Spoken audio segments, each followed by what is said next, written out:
Saat ini saya akan berbicara tentang jalan keselamatan. Ada satu pertanyaan yang sangat penting bagi kita semua manusia adalah setelah kita meninggalkan dunia ini, kemanakah kita akan pergi? Apakah kita akan pergi bertemu dengan Tuhan Allah Sang Pencipta kita, lalu tinggal bersama-sama dengan Dia di tempat yang paling bahagia, itu surga? Atau sebaliknya, kita akan pergi bertemu dengan Tuhan Allah Sang Pencipta kita, namun kita ditolaknya, kita dihukum selama-lamanya di dalam neraka. Ini adalah masalah yang harus kita pikirkan, yang harus kita pergumulkan setiap manusia. Kita tidak boleh menganggap remeh, meskipun kita tidak begitu suka berbicara, mendengarkan, ataupun memikirkan tentang kematian. Tetapi kita tidak boleh melupakannya, kita tidak boleh mengabaikannya, karena pada waktunya kita akan menghadapinya. Semua manusia akan mati pada waktunya, cepat atau lambat akan meninggalkan dunia ini. Setelah kita meninggalkan dunia ini, kemanakah kita akan pergi? Apakah kita yakin Tuhan akan menerima kita di tempatnya yang paling bahagia, itu surga? Atau sebaliknya, kita akan ditolak, kita akan dihukum oleh Dia? Ada banyak orang yang berusaha memikirkan dan memberikan jalan keluar, bagaimana caranya supaya kita bisa pergi bersama-sama dengan Tuhan dan masuk surga. Tetapi dari semua pengajaran mereka tidak ada jaminan, tidak ada kepastian di dalamnya. Yang ada hanyalah keraguan-raguan. Kita semua manusia ada rasa khawatir, ada rasa takut setelah kita meninggalkan dunia ini. Bagaimanakah keadaan saya selanjutnya? Apakah saya akan pergi dengan damai, tinggal bersama-sama dengan Tuhan dengan penuh sukacita? Atau sebaliknya, saya akan berada dalam tempat yang penuh penderitaan, penuh kesengsaraan karena hukuman daripada Tuhan Allah? Bagaimanakah caranya supaya kita bisa masuk surga? Apakah ada penghalang bagi kita untuk bisa masuk surga? Apakah ada masalah di dalam diri kita sehingga kita ditolak dan dihukum oleh Tuhan? Melalui firman Tuhan, yaitu Alkitab yang merupakan 100% kebenaran firman Tuhan, satu-satunya firman Tuhan, memberitahukan kepada kita dengan jelas, dengan benar, dengan pasti, bagaimana caranya supaya kita bisa masuk surga. Apa jalannya supaya kita bisa diampuni dan beroleh keselamatan? Pertama-tama firman Tuhan menyadarkan kita, mengingatkan kita, siapakah diri kita manusia ini, sehingga menjadi penghalang bagi kita untuk bisa masuk surga. Kita harus mengetahui hal ini. Di kitab Roma pasal 3 ayat 10 sampai ayat yang ke-12 dikatakan, seperti ada tertulis, tidak ada yang benar, seorang pun tidak. Tidak ada seorang pun yang berakal budi, tidak ada seorang pun yang mencari. Semua orang telah menyeleweng, mereka semua tidak berguna, tidak ada yang berbuat baik, seorang pun tidak. Firman Tuhan mengatakan bahwa manusia di hadapan Tuhan adalah orang-orang berdosa. Tidak ada yang benar satupun di hadapan Tuhan. Semua manusia telah menyeleweng, dari jalan Tuhan. Tidak ada yang mencari Tuhan Allah. Tidak ada rasa takut kepada Tuhan Allah. Semua kita manusia adalah orang-orang berdosa. Orang-orang bersalah di hadapan Tuhan. Kita telah melakukan banyak sekali dosa. Di dalam dunia ini, kalau kita hitung-hitung berapa dosa yang kita sudah perbuat, begitu banyak. Misalnya kita pernah berbohong. Dan kita rasa semua manusia pernah berbohong. Kita pernah mencuri. Kita pernah iri hati, dengki, amarah kepada orang lain. Dan masih banyak jenis-jenis dosa lain yang pernah kita lakukan. Dosa inilah yang menjadi penyakit kita. Dosa inilah yang menjadi masalah dalam diri kita. Kita tidak akan bisa baik-baik saja pergi bersama dengan Tuhan lalu masuk ke dalam kerajaan surga. Tidak bisa. Sebab Tuhan Allah adalah kudus, suci. Dia benci terhadap dosa. Dan Dia adalah Allah yang adil, yang akan menghukum setiap dosa. Firman Tuhan mengatakan di kitab Yesaya pasal 59 ayat 2. Yesaya pasal 59 ayat 2 dikatakan, tetapi yang merupakan pemisah antara kamu dan Allahmu ialah segala kejahatan, dan yang membuat dia menyembunyikan diri terhadap kamu sehingga ia tidak mendengar. Sangat jelas dikatakan bahwa dosa yang adalah penyakit kita, yang adalah masalah serius dalam diri kita, menjadi pemisah antara kita dengan Tuhan Allah. Hubungan kita dengan Tuhan Allah menjadi putus. Kita menjadi musuh Tuhan Allah. Persekutuan dengan Tuhan Allah tidak ada karena dosa. Menjadi penghalang bagi kita untuk bisa pergi dengan Tuhan Allah dan bersama-sama dengan Dia, menjadi penghalang karena dosa. Firman Tuhan mengatakan kita tidak akan bisa masuk surga dengan keadaan kita sebagai orang berdosa. Kita pasti akan dihukum oleh Tuhan. Di Roma pasal 6 ayat 23 dikatakan, upah dosa ialah maut. Akibat ganjaran daripada dosa adalah kebinasaan, kematian selamanya. Roh kita akan menghadap Tuhan Allah. Tuhan Allah akan menghukum kita selamanya di dalam neraka. Kita akan mati selamanya, dalam arti kita akan menderita selamanya di dalam neraka. Kita akan terpisah selamanya dengan Tuhan Allah. Tidak ada kesempatan bagi kita untuk bisa keluar dari sana. Tidak ada jalan keluar lagi untuk bisa lepas dari penderitaan tersebut dan pergi bersama dengan Tuhan Allah, tinggal bersama-sama dengan Tuhan Allah. Tidak ada lagi. Setelah kita meninggalkan dunia ini sebagai orang berdosa, kita layak dihukum oleh Tuhan. Setiap kesalahan, setiap dosa ada ganjarannya, ada hukumannya.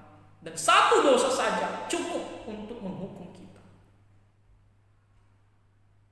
Tuhan akan menghukum kita karena Dia adalah pribadi yang kudus, suci. Dia adalah pribadi yang adil. akan menghukum setiap manusia berdasarkan perbuatan. Lalu kita bertanya, di manakah kasih Tuhan Allah? Bukankah Tuhan Allah itu Maha Kasih?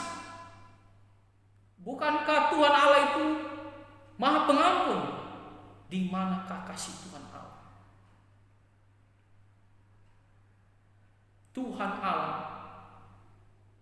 Dia adalah Allah yang penuh kasih. Dia sangat mengasihi kita. Oleh karena itu, Dia memberikan kita jalan keluar di dunia ini. Hanya di dalam dunia ini saja kesempatannya. Dia merelakan anaknya yang tunggal, Tuhan Yesus Kristus, untuk mati di atas kayu salib demi menggantikan kita orang-orang berdosa. Mati di atas kayu salib demi menebus dosa-dosa kita. Di Yohanes pasal 3 ayat 16.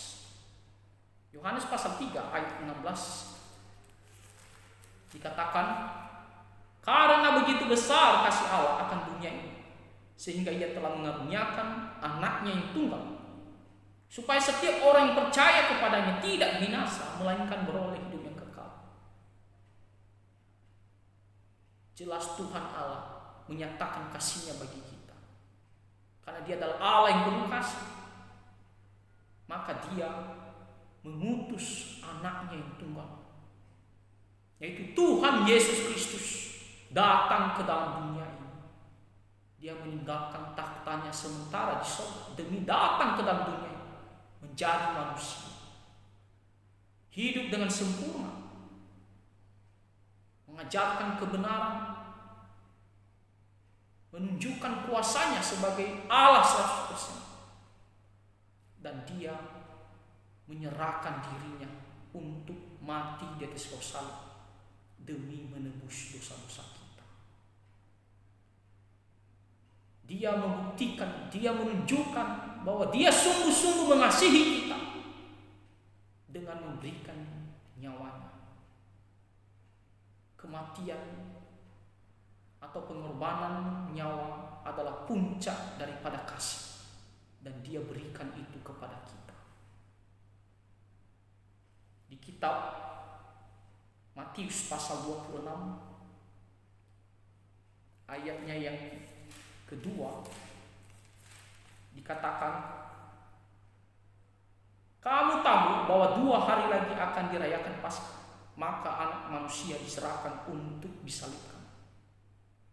Tuhan Yesus yang adalah anak domba Allah yang akan dipersembahkan,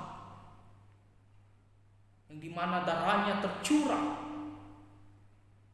di atas kayu salib untuk menghapus dosa-dosa kita. Dia rela menderita, Dia rela dihina, diejek, bahkan mati demi kita orang-orang berdosa, supaya kita tidak usah dihukum, supaya kita tidak usah mendapatkan murka dari Tuhan, karena Tuhan Yesus telah menggantikan kita, supaya kita bisa dibebaskan daripada tuntutan akan dosa-dosa kita. Tuhan Yesus mati di atas kayu salib demi menebus dosa-dosa kita. Inilah kasih Tuhan Allah yang begitu besar kepada kita. Jadi ketika kita bertanya, di manakah kasih Allah? Di manakah pengampunan Tuhan Allah? Bukankah Dia adalah Allah yang penuh kasih, penuh pengampunan? Tuhan Allah telah menyatakannya. Tuhan Allah telah memberikan kasih-Nya ini. Tuhan Yesus datang ke dalam dunia ini untuk menebus dosa-dosa kita.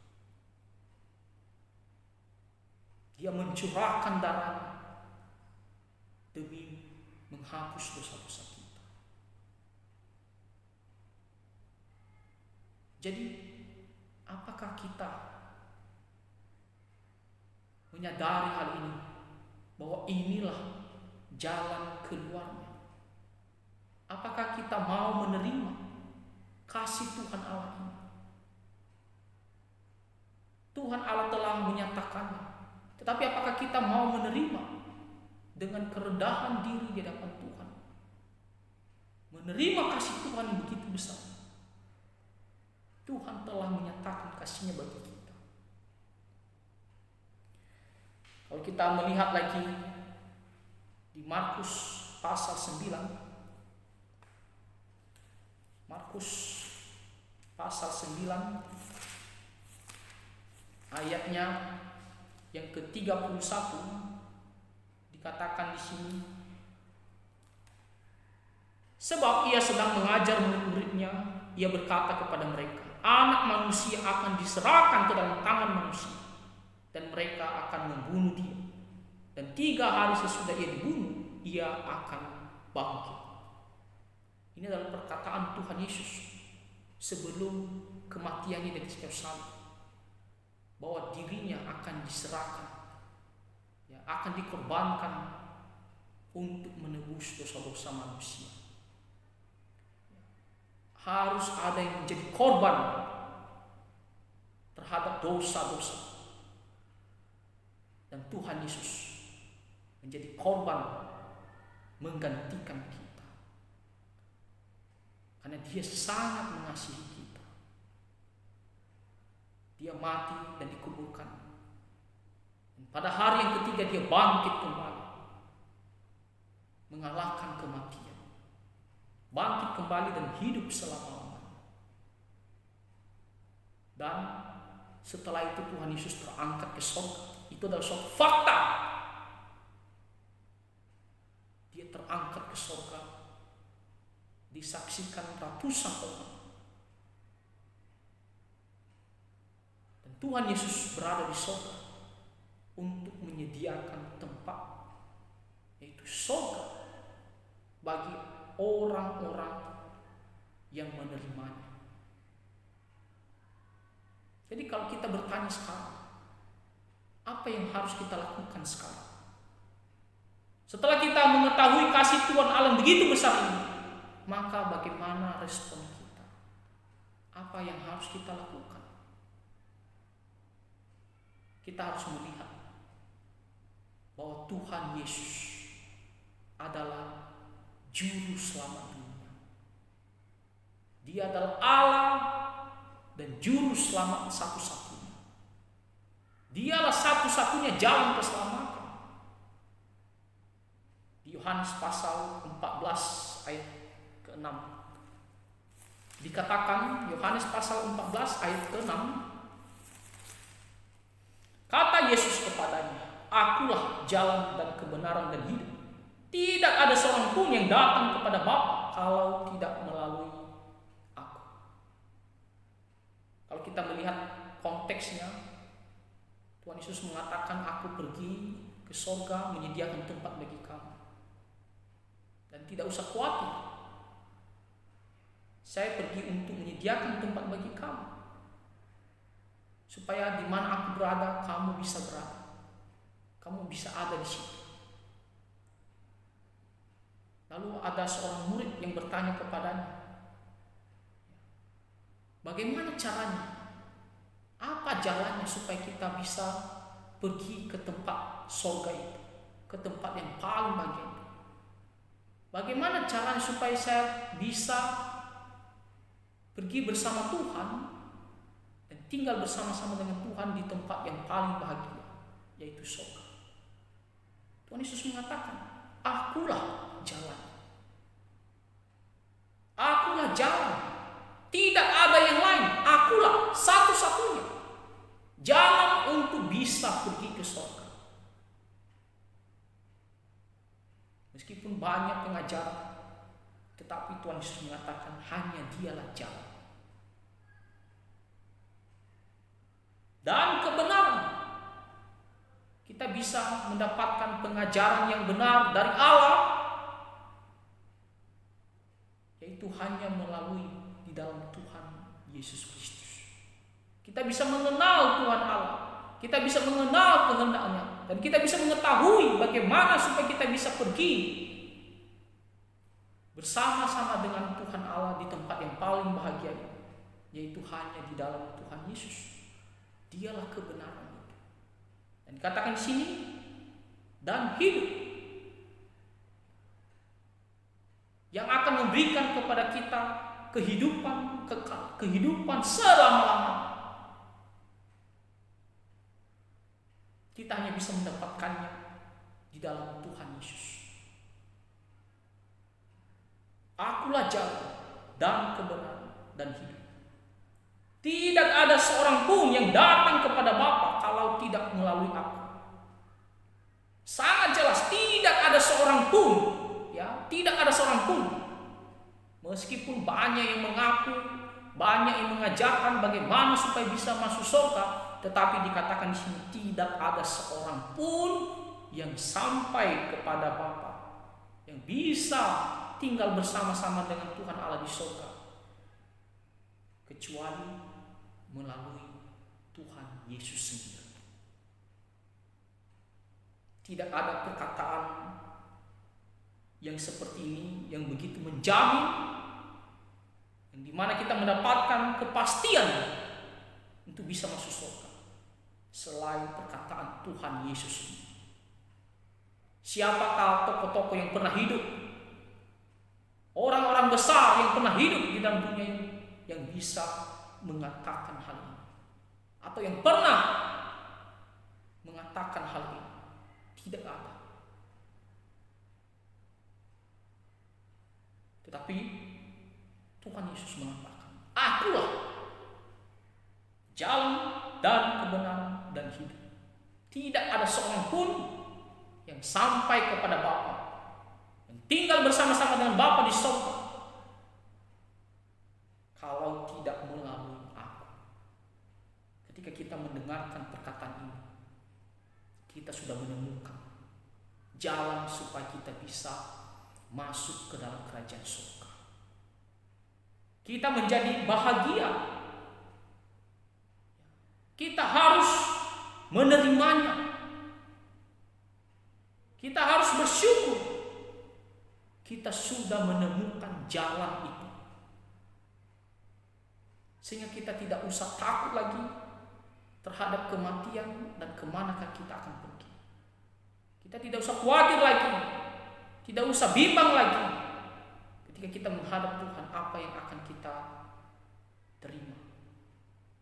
Karena kita sudah mendapatkan jalan untuk bisa masuk surga. Kalau kita salah jalan, kita tidak akan pernah bisa bersama-sama dengan Tuhan Allah. Kita harus menemukan jalan yang benar. Dan itulah Tuhan Yesus Kristus. Tidak ada seorang pun yang bisa mengklaim seperti perkataan Tuhan Yesus ini. Ini bukan omongan orang Kristen, bukan omongan manusia, tapi ini adalah perkataan Tuhan Yesus Kristus. Siapakah orang yang pernah mengatakan demikian? Orang-orang besar pun tidak pernah melakukan hal itu, tidak pernah mengatakan hal itu, kecuali Tuhan Yesus Kristus. Ketika kita mendengarkan hal ini, bukankah kita menjadi berbahagia, bersyukur, dan kita mau menerimanya? Tuhan Yesus, Dia telah mengorbankan dirinya demi kita. Dia telah menyatakan kasih-Nya, pengampunannya bagi kita.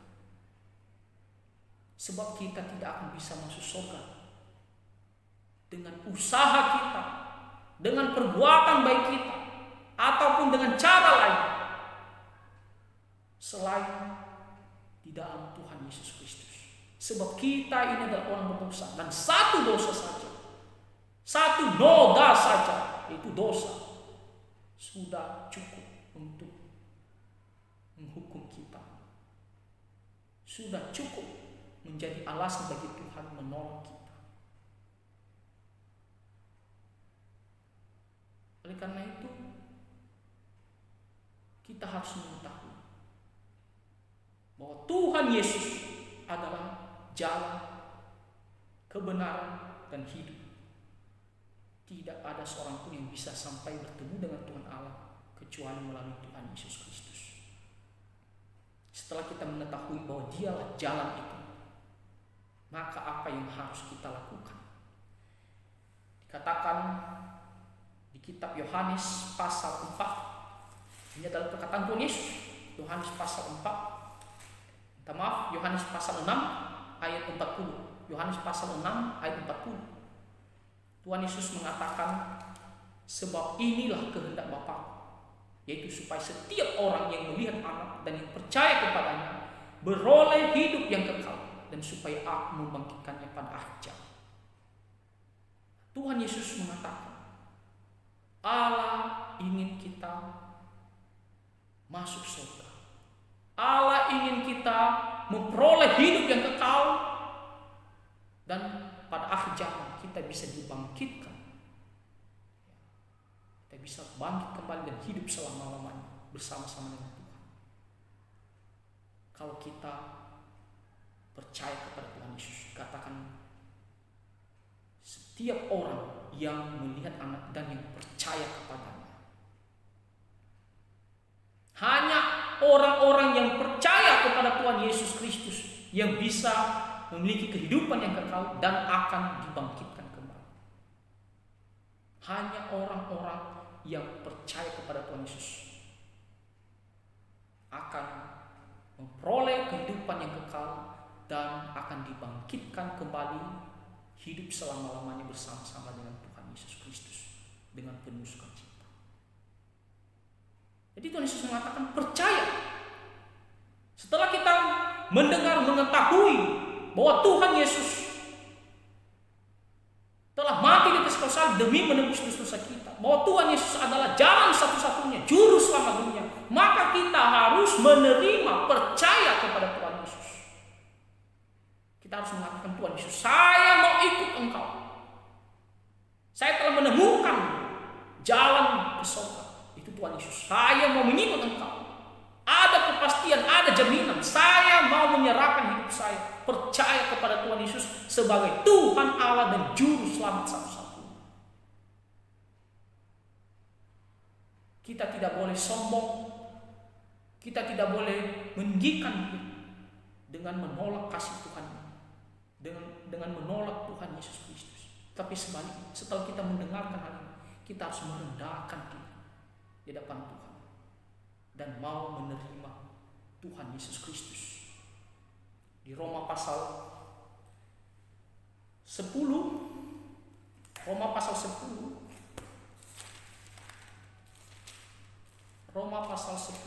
ayat yang ke-9 dan ayat yang ke-10 dikatakan, sebab jika kamu mengaku dengan mulutmu bahwa Yesus adalah Tuhan dan percaya dalam hatimu bahwa Allah telah membangkitkan Dia dari antara orang mati, maka kamu akan diselamatkan.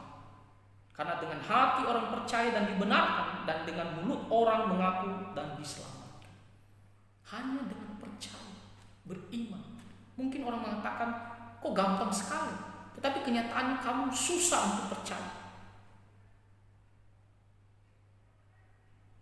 Kamu tidak bisa diselamatkan dengan perbuatan baik. Tuhan telah memberikan kasih karunia-Nya. Oleh karena itu kita tidak boleh menolaknya. Tuhan memberikan kasih karunia-Nya, keselamatan ini, asalkan kita mau percaya, menerima Dia, bahwa Dialah yang telah menggantikan saya untuk dihukum, bahwa Dialah juru selamat saya, sehingga saya bisa diampuni nantinya dan bisa beroleh hidup yang kekal. Percaya bahwa Tuhan Yesus adalah Allah dan juru selamat satu-satunya. Dialah yang telah menggantikan kita untuk menebus dosa kita, untuk membebaskan kita dari kematian dosa. Kalau kita menerima, kalau kita setuju, maka kita akan diampuni dan beroleh hidup yang kekal. Jangan kita meninggikan diri, kita harus merendahkan diri. Jangan kita hanya mau berargumen, mau menolak, tapi sebaliknya harus merendahkan diri. Kita harus mengatakan, Tuhan, saya tidak menemukan kepada orang lain seperti yang Tuhan Yesus lakukan. Saya tidak menemukan jaminan dan kepastian di tempat lain selain di dalam Tuhan Yesus ini. Saya tidak menemukan kasih Tuhan yang begitu besar kepada umatnya, kepada orang-orang berdosa, selain di dalam Tuhan Yesus ini. Saya mau percaya kepada Tuhan Yesus. Saya mau mengikut Engkau sebagai Tuhan dan Juru Selamat satu-satunya. Selamatkan saya, Tuhan. Saya orang berdosa. Saya tidak bisa masuk surga dengan usaha sendiri. Tuhan, saya mau mengikut Engkau. Saya menyerahkan hidup saya sampai mati. Seumur hidup saya mau mengikut Engkau. Itu yang harus kita lakukan. Kalau kita memiliki hati yang seperti demikian, maka dikatakan Tuhan Yesus mengatakan kita akan diselamatkan, kita akan memperoleh hidup yang kekal, kita akan diampuni.